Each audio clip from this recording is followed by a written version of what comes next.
नमस्कार दोस्तों, जय हिंद, वंदे मातरम। मैं आपके साथ जायसवाल सर। आप सभी का स्वागत अभिनंदन है टीटी फैमिली शिक्षकों के परिवार जायसवाल कोचिंग सेंटर पर, पावर्ड बाय शिक्षा ही प्रकाश है।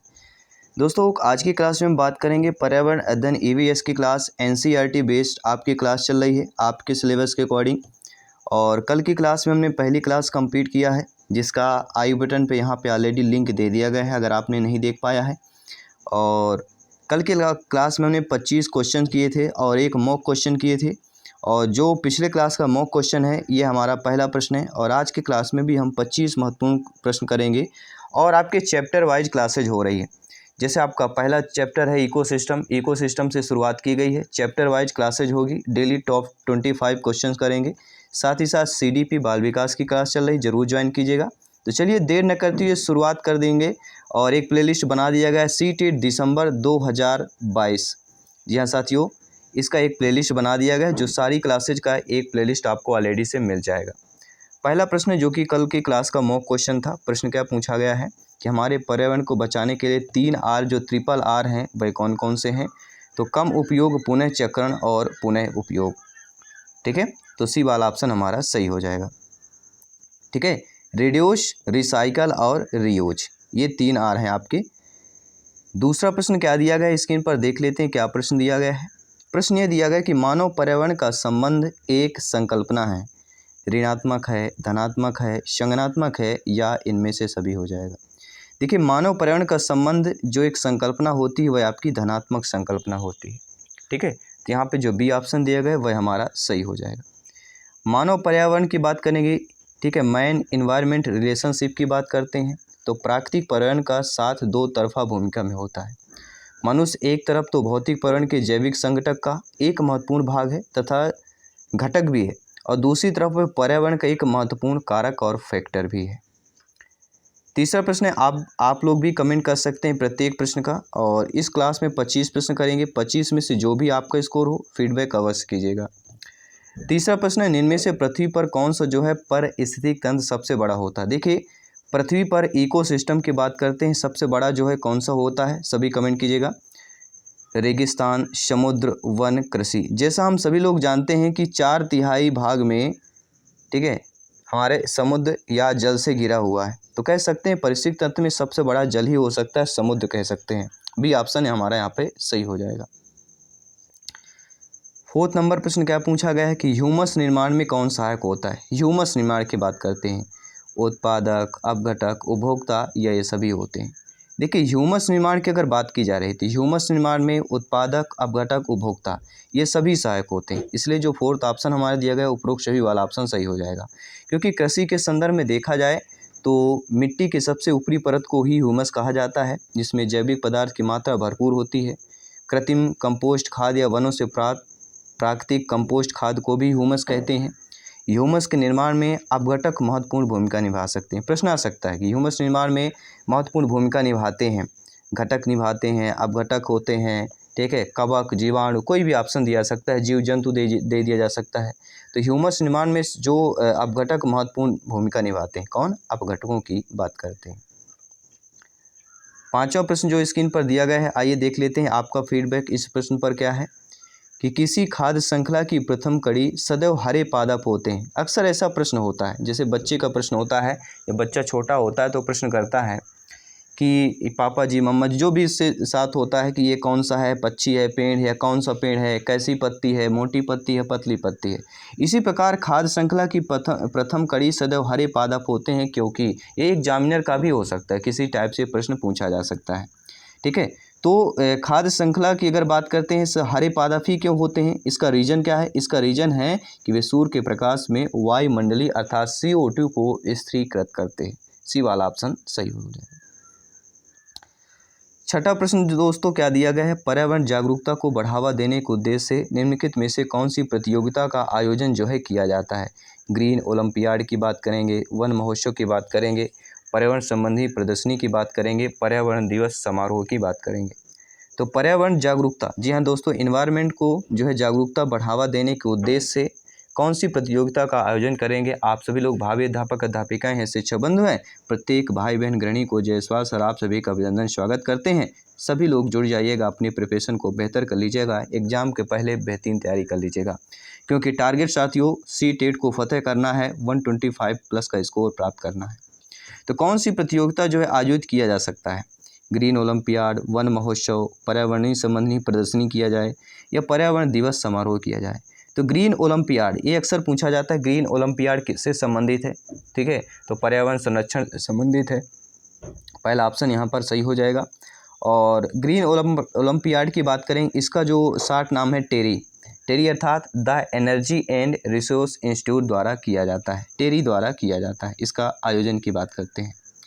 सातवां, इनमें से कौन एक पर्यावरण समस्या नहीं है। तो सभी लोग जानते हैं जल का विनाश या दुरुपयोग करते हैं, ये भी पर्यावरण की समस्या है। वनों की कटाई, भूमि अपरदन, क्षरण, ये भी समस्या है। लेकिन अगर जल का संरक्षण कर रहे हैं तो संरक्षण किसी के लिए जो है समस्या नहीं होता है, ठीक है, वो एक उपाय होता है। तो यहाँ पे संरक्षण जो है पर्यावरण की समस्या नहीं होगा। और ये सी-टेट में आया हुआ प्रश्न है, ये भी आपको ध्यान देना है। ये सी-टेट में आपके एग्जाम में, साथ ही साथ अदर स्टेट लेवल एग्जाम में भी पूछा गया है प्रश्न है। आठवां प्रश्न देख लेते हैं स्क्रीन पर क्या प्रश्न आ चुका है। पर्यावरण अपघटन के कारण जो है उत्पन्न होने वाले परिणामी खतरों में शामिल होता है।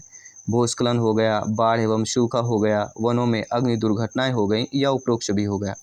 तो पर्यावरण अपघटन के कारण उत्पन्न होने वाली जो परिणामी खतरे होते हैं उनको क्या कहा जाता है, बाढ़ एवं सूखा कहा जाता है। क्योंकि देखिए परिणाम स्वरूप कई प्रकार की प्राकृतिक आपदाएं होती हैं, सूखा, बाढ़, अत्यधिक वर्षा, ये भी आपकी प्राकृतिक आपदाएं हैं। अक्सर आपको सुनने को मिलता है कि बादल फूट गया, इतनी बारिश हो गई कि बादल फूट गया, ये क्या होता है, ये आपका अत्यधिक वर्षा, ये भी आपके प्राकृतिक आपदा कहलाती है, ठीक है। हमारे और आपके द्वारा मानव निर्मित तो है नहीं है, ठीक है, तो प्राकृतिक आपदाओं की बात करते हैं। अगला प्रश्न है, स्कूलों में पर्यावरण के प्रति जो है जागरूकता लाने हेतु छात्रों की मानसिकता में बदलाव लाने में कौन सी रणनीति जो है कारगर सिद्ध हो सकती है। तो एक शिक्षक के नाते पर्यावरण के प्रति जो है स्कूलों में जागरूकता लाना है, छात्रों की मानसिकता को बदलाव लाना है। तो जो रणनीतिकार होगी वो रणनीति आपको बताना है, और वह रणनीति यह है कि पाठ्यक्रम में बदलाव, गैर शिक्षक तथा रचनात्मक क्रियाकलापों को शामिल करके। बी वाला ऑप्शन यहाँ पे सही कर लेना है। अगला प्रश्न देख लेते हैं, क्या प्रश्न पूछा जा रहा है। पर्यावरण के अंतर्गत आते हैं, जी हाँ, एनवायरनमेंट के अंदर क्या क्या आते हैं, पेड़ पौधे, जीव जंतु, ये भी आते हैं, रिश्ते नाते, संस्कृति, ये भी आते हैं, मकान, सड़कें, पूजा स्थल, ये सारी चीज़ें पर्यावरण के अंतर्गत आते हैं। पर्यावरण मतलब जहाँ हम रहे होते हैं, हमारे चारों तरफ का आवरण। आज जब चारों तरफ का आवरण होता है मतलब चारों तरफ हमारे पेड़ पौधे होते हैं, जीव जंतु होते हैं, चारों तरफ हमारे जो समाज है, परिवार है, फैमिली है, ठीक है, तो हमारे रिश्ते नाते हैं, जो संस्कृति भी होती है, मकान, सड़कें, पूजा स्थल, ये हमारे चारों तरफ का आवरण होता है, ठीक है। तो अब उपरोक्त सभी वाला हम यहाँ पे ऑप्शन सही कर लेंगे। इसके साथ ही आपका अगला प्रश्न जो है स्क्रीन पर दिया गया है, इनमें से कौन जो है पर्यावरण का एक घटक नहीं है। तो आप जानते हैं भूमि पर्यावरण का घटक है, समुदाय, परिवार, ये तीनों पर्यावरण के घटक है, लेकिन धर्म को जो पर्यावरण का घटक नहीं माना गया है, ठीक है। देखिए सभी कारक जो होते हैं वह मानव पर्यावरण के अंतर्गत वे सभी कारक सम्मिलित होते हैं जो मानव के चारों तरफ स्थित होते हैं। देखिए धर्म स्थित नहीं होता, मृदा, समुदाय, जनसंख्या, परिवार, संचार, ये सारी चीज़ें आती हैं। धर्म क्या है, मानव पर्यावरण का घटक नहीं कहलाता है। अगला कि प्राकृतिक एवं सामाजिक सांस्कृतिक पर्यावरण के बीच अंतःक्रिया का उदाहरण होगा वनों की कटाई, शिकार हो गया, निर्माण कार्य हो गया, या ये सभी हो गए। देखिए यहाँ पे प्राकृतिक, सामाजिक, सांस्कृतिक, पर्यावरण के बीच अंतःक्रिया का जो एग्जाम्पल होता है वह होता है वनों की कटाई, शिकार और निर्माण कार्य, ये तीनों जिम्मेदार हैं, तीनों के बीच अंतःक्रिया होता है। उपरोक्त सभी वाला ऑप्शन करेंगे, ठीक है। आइए बात करते हैं अगले प्रश्न की। दोस्तों ऊर्जा का पिरामिड कैसा होता है। ऊर्जा का पिरामिड सीधा होता है, उल्टा होता है, अनियमित होता है, या इनमें से कोई नहीं। तो ऊर्जा का जो पिरामिड होता है वह कैसा होता है, सर्वथा सीधा होता है, सीधा, ठीक है। दो बिंदुओं को मिलाने वाली रेखा को क्या कहते हैं, सही बताइए। दो बिंदुओं को मिलाने वाली रेखा को क्या कहते हैं, गणित की बात कर रहे हैं, उसी प्रकार ऊर्जा के पिरामिड की बात करते हैं, ठीक है। तो सीधा पहला ऑप्शन सही हो जाएगा। आइए बात करते हैं अगले प्रश्न की। एक पोषण स्तर से दूसरे पोषण स्तर पर ऊर्जा का कितना भाग स्थानांतरित होता है। तो आप सभी लोग जानते हैं कि ऊर्जा का स्थानांतरित भाग जो होता है वह 10% होता है। और 10% का नियम किसने दिया है, अक्सर ये भी प्रश्न पूछा जाता है। तो 10% का नियम जो है लिंडमैन ने दिया था। कब दिया था, 1942 में दिया था। इस नियम के अनुसार 90% भाग जो है प्रत्येक स्तर अपने भोजन प्रयोग में ले लेता है और अपने से आगे केवल 10% ही छोड़ता है। ये आप चीज़ें समझ लेना है। प्राकृतिक पर्यावरण के प्रमुख घटक कौन कौन से होते हैं, सभी जीव होते हैं, भू आकृतिक कारक होते हैं, जलवायवीय कारक होते हैं, या ये सभी होते हैं। सभी कमेंट कीजिएगा। जी हाँ, आपका एक एक कमेंट फीडबैक सर्वोपरि है, सम्मान है। सभी मित्रों को जय हिंद, वंदे मातरम, इनकलाब जिंदाबाद। ईवीएस की क्लास चल रही है, चैप्टर वाइज क्लास चल रही है, एनसीईआरटी बेस्ड क्लास चल रही है, आपके नए एग्जाम पैटर्न के अकॉर्डिंग क्लास चल रही है।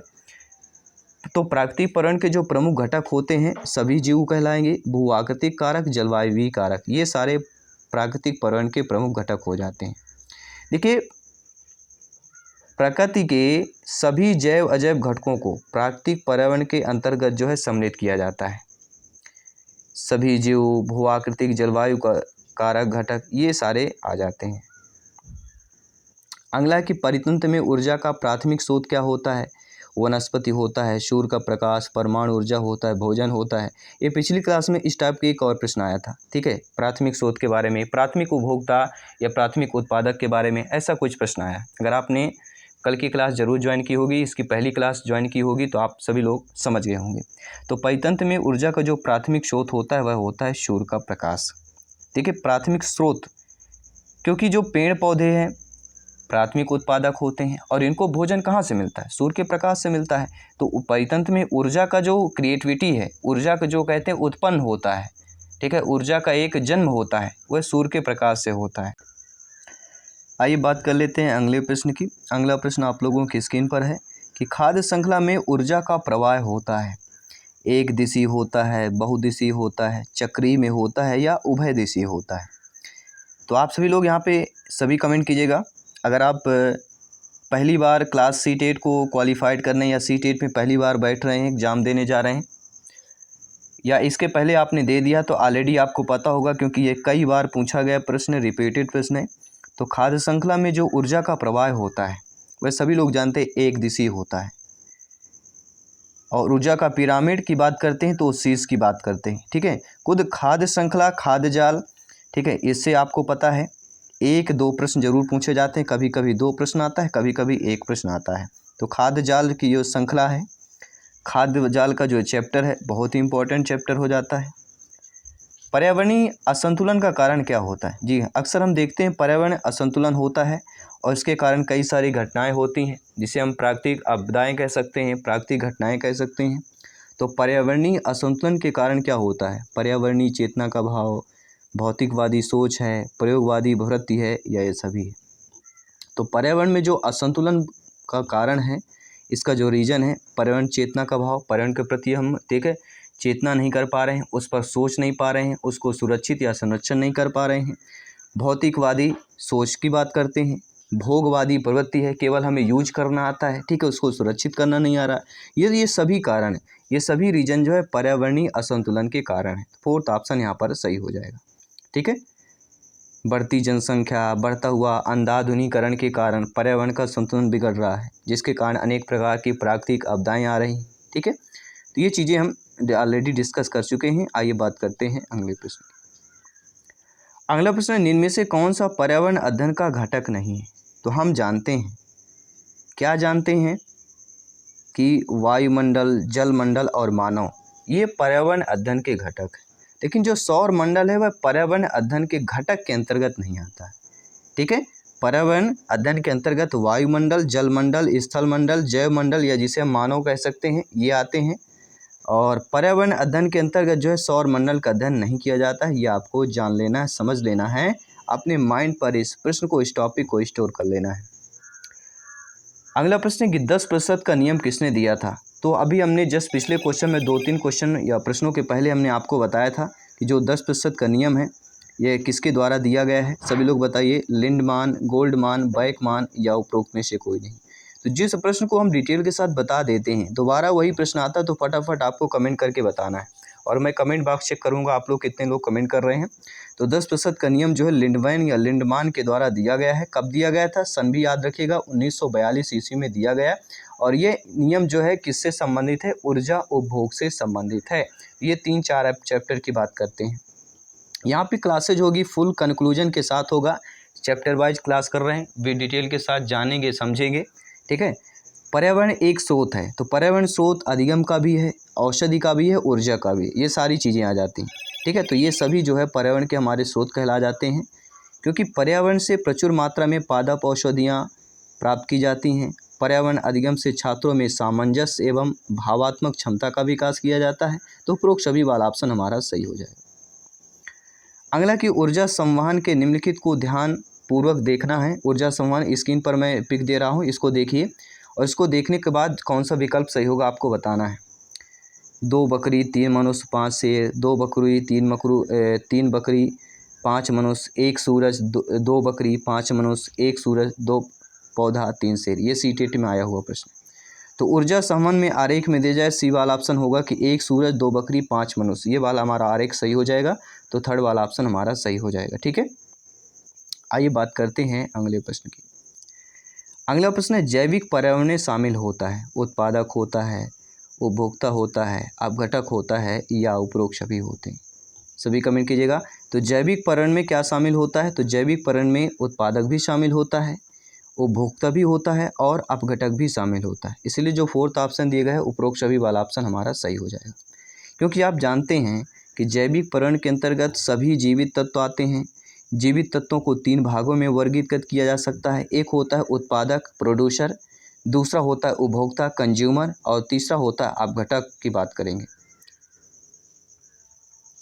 अगला प्रश्न दिया गया है, अगला प्रश्न ये दिया गया है कि ईवीएस एकीकरण है। तो ईवीएस जो होता है इन्वायरमेंट स्टडीज किसका एकीकरण होता है, पारिस्थितिकी, विषाणु विज्ञान और विज्ञान, विज्ञान और सामाजिक अध्ययन, विज्ञान सामाजिक अध्ययन, पर्यावरण शिक्षा, पर्यावरण विज्ञान और सामाजिक अध्ययन की बात करते हैं। तो ईवीएस जो एकीकरण है यह किसका एकीकरण है, विज्ञान सामाजिक अध्ययन और पर्यावरण शिक्षा का एकीकरण है। थर्ड वाला ऑप्शन सही हो जाएगा। इसी के साथ ही 25वां प्रश्न है, इसके बाद फिर एक मॉक क्वेश्चन करेंगे।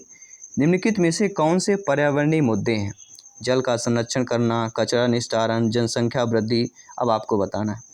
देखिए पर्यावरण मुद्दे की बात करते हैं तो कचरा निस्तारण, जनसंख्या वृद्धि, ये 2 हमारे बहुत ही ज़्यादा हो जाते हैं। लेकिन साथियों जल का संरक्षण भी एक पर्यावरण मुद्दा है, कचरा निस्तारण और जनसंख्या वृद्धि, ये तीनों मुद्दे जो हैं पर्यावरणीय मुद्दे कहला जाते हैं। इसलिए हमारा जो डी ऑप्शन दिया गया है कि फर्स्ट सेकंड थर्ड तीनों जो है पर्यावरण को प्रभावित करने वाले कारक हैं। ठीक है, सामाजिक आर्थिक राजनैतिक जलवायु पर्यावरणीय मुद्दे को कहे जाते हैं। जल संरक्षण, कचरा निस्तारण, जनसंख्या वृद्धि, प्रदूषण, ये सारे पर्यावरणीय मुद्दे कहे जाते हैं। तो अभी तक हमने 25 प्रश्न कंप्लीट कर लिया चैप्टर वाइज। और आइए आज की क्लास का मॉक क्वेश्चन जान लेते हैं। मॉक क्वेश्चन का आंसर आपसे जानते हैं कि निम्नलिखित में से कौन सी खाद्य श्रृंखला घासी मैदान की नहीं है। कीट, मेढक, सांप, खरगोश, लोमड़ी, शेर, प्लावक, मछली, भेल, चूहा, सांप, गिद्ध। और ये आपके टीटी एग्जाम में आया हुआ प्रश्न है, तो ये भी ध्यानपूर्वक आपको कमेंट करना है। ठीक है, साथ ही साथ मॉक क्वेश्चन का सभी का आंसर कमेंट करना है। और इस क्लास सेकंड क्लास में 25 में से आप लोगों का स्कोर कितना है सभी कमेंट बॉक्स में बताइएगा। मैं आपके साथ जयसवाल सर मिलता हूँ आपकी अगली क्लास पर। सभी मित्रों को जय हिंद, वंदे मातरम, धन्यवाद सभी का।